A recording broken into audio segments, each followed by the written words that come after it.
Ada 3 tipe investor. Pertama adalah pre-investor. Pre-investor ini adalah orang-orang yang nggak terlalu sadar mengenai keuangan, nggak sadar finansial. Jadi dia cuma mikir, ada duit berapa, oh ya atur deh pengeluaran, pakai buat bayar cicilan, pakai buat beli sayur, pakai buat shopping, senang-senang dikit, pakai buat apa gitu ya. Jadi kehidupannya itu lebih banyak ke konsumtif. Biasanya mereka hidup dari gaji ke gaji. Gaji ke gaji. Jadi ada duit masuk berapa, udah itu yang dipakai buat hidup itu sebulan, terus berikutnya nungguin gaji lagi, pakai lagi, nungguin gaji lagi. Nah, itu namanya pre-investor. Rata-rata mainnya di situ ya. Mereka itu percaya bahwa kebutuhan-kebutuhan keuangan mereka akan diatasi oleh gaji berikutnya, gaji bulan berikutnya. Dan model-model mereka ini pre-investor biasanya earn more, spend more. Artinya gajinya naik, gaya hidupnya naik. Pendapatannya naik, bukan tabungannya yang naik, pendapatannya naik, gaya hidupnya yang naik, tambah keren, tambah mewah ya, makannya biasa lebih murah-murah, terus naik kelas gitu. Itu pre-investor. Mereka ini punya perencanaan keuangan nggak sih, financial planning nggak sih, kayak yang minggu lalu kita bahas, rata-rata nggak punya. Pun punya, bukan karena kesadaran pribadi mereka, tapi karena dituntun sama upline-nya kah, dituntun sama financial planner-nya kah, gitu. Jadi ada yang bikinin financial planning itu buat mereka. Itu level pre-investor. Siapa yang merasa, gak usah angkat tangan, nggak apa-apa. Jadi buat ngaca masing-masing aja yang masih pre-investor ya, belum sadar keuangan. Nyantai aja, santuy. Yang kedua ini adalah passive investment strategy. Ini udah naik kelas, tipe investor yang udah di atasnya, passive investment strategy.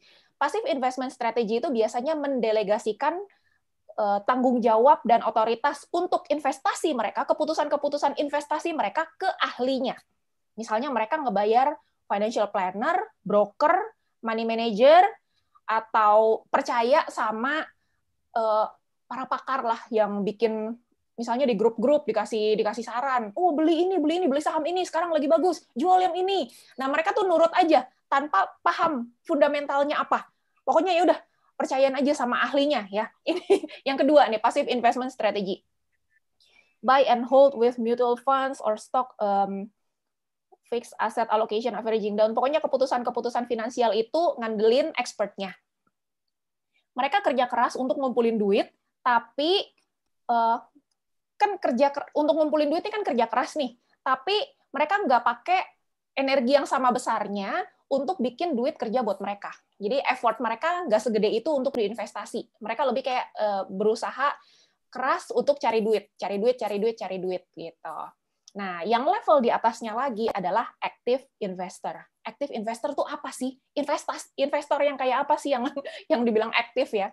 Active investor ini adalah orang-orang yang benar-benar berproses ke level berikutnya, mempelajari ya. Jadi benar-benar mereka memperlakukan keuangan mereka, duit mereka sama kayak bisnis.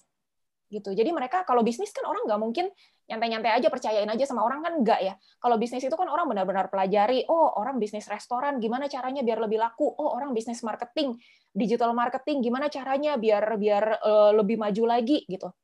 Jadi di investasi juga sama, dianggap seperti bisnis, mereka benar-benar kerja keras untuk supaya uangnya itu bisa kasih mereka lebih gede lagi. Gitu. Nah, ini teman-teman udah mulai lihat saat ini masing-masing berada pada kondisi yang mana. Tidak ada yang salah, tenang aja, karena kita semua berproses, kita semua nggak mungkin tiba-tiba kuliah, pasti ada yang pasti TK dulu, SD dulu, SMP dulu, jadi nggak apa-apa. Kalau masih pre-investor, asal tahu-tahu aja di diri masing-masing. Oh, gue saat ini masih pre-investor. Oh, gue saat ini di passive investment. Oh, sekarang sudah di active investor, nggak apa-apa. Ini 3 tipe ini, jadi kita tahu arahnya kemana yang bagus. Oke. Next, yang namanya investasi ternyata itu ada faktor resiko. Nah, ada faktor resiko ya. Faktor resiko. Jadi beda sama apa ya yang nggak ada resiko ya. Yang namanya investasi biasanya orang takut. Kenapa ada resiko ya? Orang bangun bisnis takut nggak? Takut. Kenapa? Takut bangkrut. Orang misalnya beli properti, takut nggak? Takut. Takut apa? Gagal bayar. Takut apa? Takut nanti dijual harganya ternyata nggak naik atau apalah, terserah. Yang jelas yang namanya bisnis itu pasti ada resikonya. Nah, teman-teman kalau mau berinvestasi mesti tahu dulu masing-masing kira-kira profil resiko yang teman-teman kuat itu seperti apa. Jangan sampai udah investasi, oh ternyata resikonya ketinggian, mentalnya nggak kuat, stres langsung. Stres, nggak tahan ya. Apalagi kalau yang saham-saham gitu, naiknya cepet, turunnya cepet. Ngelihatnya langsung merah-merah-merah, stres. Nah, ini teman-teman mesti tahu. Ada yang tahu nggak gimana caranya sih teman-teman tahu level resiko teman-teman itu yang mana? Siapa yang udah tahu? Profil. Nah, Bu Dini termasuk tipe yang mana nih? Konservatif, moderate, atau agresif? Moderate. Taunya dari mana, Bu Dini? Tahu moderatnya itu kan karena saya tipe yang resikonya bukan di saham sih saya mainnya. Kalau saham pun saya nominalnya kecil lah gitu. Saya lebih suka misalnya kayak di obligasi atau di pasar uang, reksadana pasar uang, atau di reksadana campuran yang periodenya sekitar 5 tahunan lah, 5-10 tahunan. Jadi dari tipe itu saya tahu itu saya moderat. Yes, very good. Ada aplikasi yang dipakai nggak untuk mengetahui profil resikonya? Ada ya. Oke, good. Ya. Siapa yang udah punya aplikasi? Ya, karena saya kebetulan juga di private banking. Jadi punya aplikasinya. Oke, good. Bagaimana dengan yang lain? Cihani level resikonya yang mana, Ci? Agresif, Lus. Widih. Pasti. Nggak nyangka, ternyata Cihani agresif. Oke, luar biasa. Taunya dari mana? Alokasi untuk obligasi, SDPU itu sedikit aja. Banyak ke saham sama kripto. Wih, gile. Saham dan kripto, ngeri. Keren. Oke, ini di luar dugaan Cihani. Aku pikir Cihani itu safe player. Oke, salah ternyata emak-emak satu ini. Oke, gimana dengan yang lain? Cieni, apakah sudah mulai berinvestasi, Cieni? Ada sih. Ada, oke. Profilnya yang mana? Agresif. Agresif juga. Wow. Ini pokoknya kalau Jawa Timur agresif semua kayaknya. Jangan-jangan Cita agresif juga, Cita? Oh, enggak dia. Santai. Oke. Nice. Jadi teman-teman, bagus, udah banyak yang pernah mencari tahu masing-masing profil resikonya seperti apa. Kalau yang belum pernah, itu ternyata ada kuisnya. Kalau kita search di Google juga ada, namanya kuis resiko investasi ya. Jadi kita tahu kita berada di level yang mana. Yang konservatif itu artinya dia lebih cari aman nih, low risk. Dia nggak mau yang ada kemungkinan duitnya menyusut banyak gitu. Itu tipenya konservatif. Kalau orang-orang yang tipe konservatif, duitnya banyak dilariin kemana investasinya? Disimpan aja di bank tuh, atau didepositoin, disimpan dalam bentuk emas, ini termasuk konservatif. Kenapa? Emasnya nggak bakalan hilang juga kan. Value-nya juga relatif nggak turun, tapi ya nggak jauh melebihi melebihi inflasi juga. Reksadana ini masih termasuk konservatif. Obligasi, pasar uang, sukuk ini masih sebenarnya reksadana itu juga termasuk bisa ke konservatif, bisa ke moderate, tergantung kita ngambilnya yang seperti apa pembagiannya ya. Nah, cuma ini yang relatif lebih aman, yang low risk, yang sedang-sedang bisa sebagian dari sini. Yang agresif itu yang kayak apa sih? Tuh, yang tadi disebut-sebut sama Cihani ya. Dia main kripto. Ini agresif, ini jelas nih. Main koinnya apa tuh, Cihani? Diversify kira-kira 15 koin. Waduh, 15 koin. Itu pasti aku nggak tahu semua. Cuma pernah dengar Bitcoin doang. Doge. Kena Doge nggak? Doge lagi merosot jauh. Asli. Doge hancur. Wah, pada main ini. Gua enggak. Masalahnya gua nggak tahu ya. Kripto. Nah, itu terus yang main Rita itu Doge. Doge. Bisa guguk-guguk nggak? Dogi Stalna. Dogi style. Doge. Berdua perusahaan saya, Bu. Oh. Iya benar juga ya, klinik guguk ya. Oke. Nah, itu termasuk yang agresif ya. Saham, forex bisa dapat banyak tiba-tiba, bisa hilang banyak tiba-tiba.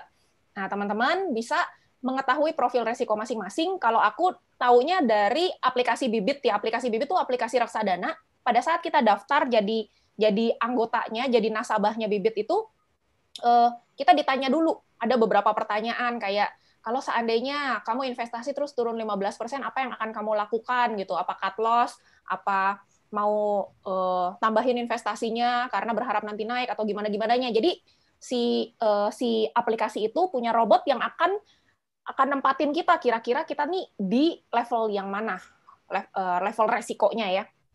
Nah, selain profil resiko itu, yang ada di kuis itu, yang teman-teman bisa coba kuisnya nanti, pertimbangkan juga apa? Modalnya, terus kemampuan teknisnya, kapasitas waktunya, kayak misalnya orangnya agresif gitu, tapi punya nggak waktunya untuk misalnya trading saham gitu. Trading saham itu nggak bisa meleng, mesti diliatin terus. Kalau punya temen yang trading saham pasti tahu ya, itu kagak jauh-jauh dari layar, dari grafik merah hijau tuh. Nggak bisa ditinggal. Tinggal udah bisa boncos kemana-mana dia. Itu kapasitas waktunya ada apa enggak, terus kemampuan teknisnya ada apa enggak. Jangan sampai cuma ikut-ikut orang, ternyata kayak si doge-doge itu. Akhirnya melorot. Nah, ini termasuk yang harus dipertimbangkan ya. Apakah yang namanya real estate aman? Enggak. I tell you, enggak aman. Kenapa? Karena bisa jadi ada developer bodong. Aku kena juga ini. Kena developer bodong ya. Jadi udah beli apartemen bayar 880 jutaan, ternyata apartemennya nggak dibangun. Kacau juga kan. Bayangin teman-teman cari duit 880 jutaan udah dibayar ke orang, apartemennya nggak jadi gitu. Ini dan nggak bisa ngapa-ngapain, nggak bisa apa-apa gitu. Ini hati-hati juga. Terus modus pemalsuan sertifikat ini yang kalau suka beli sendiri ya, beli tanah, beli apa, sertifikatnya ternyata palsu, ternyata tanahnya sengketa dan lain-lain. Terus bisa jadi juga ada gagal bayar. Gagal bayar maksudnya gimana? Sekarang mungkin rasanya kuat gitu ya. Oh, gaji ditambah duit biogreen. Kuat lah ya, kuat nyicil gitu. Ternyata kita nggak tahu, tiba-tiba datang pandemi, tiba-tiba gaji potong gitu. Mana ada sejarahnya kan sebelum-sebelumnya gaji kita dipotong. Ya ini gaji potong 50%, 75% gitu, bisa terjadi gagal bayar juga. Jadi masing-masing pasti mengandung resiko dan ada hal-hal yang perlu dipertimbangkan, teman-teman. Jadi sebaiknya gimana dong? Apa nggak usah investasi aja? Jangan, ntar tambah miskin juga. Jadi sebaiknya ini rekomendasinya ya dari para ahli-ahli investasi yang aku pelajari. Jadi kalau yang gedenya, piramida yang bawahnya, yang gedenya itu ditaruhnya di yang low risk. Jadi ini nih, yang low risk bawah, semakin ke atas itu semakin high risk, kecil. Dikit-dikit aja kalau yang high risk. Misalnya orang mau main doge apa toge, mau main kripto gitu. Terus karena dia pikir, oh ini bakalan naik nih, si Elon Musk udah ngomong begini begitu, dia gadein rumahnya, dia cari pinjaman dari bank, dia cari KTA, kredit tanpa agunan, dan lain-lain untuk semuanya diinvestasikan di si doge itu. Itu juga bahaya banget. Gitu. Jadi harus ada pembagiannya. Jadi yang sebagian besar itu diinvestasikan di yang lebih aman, terus lebih kecil lagi di yang sedang-sedang aja, lebih kecil lagi di yang high risk. Kalau di sini tiba-tiba jadi gede banget duitnya, ya thanks God. Tapi kalau ternyata pleng hilang, ya udah gitu, nggak bunuh diri juga karena ininya masih aman. Piramidanya jangan dibalik ya teman-teman, harus kayak gini ya, sebaiknya rekomendasinya.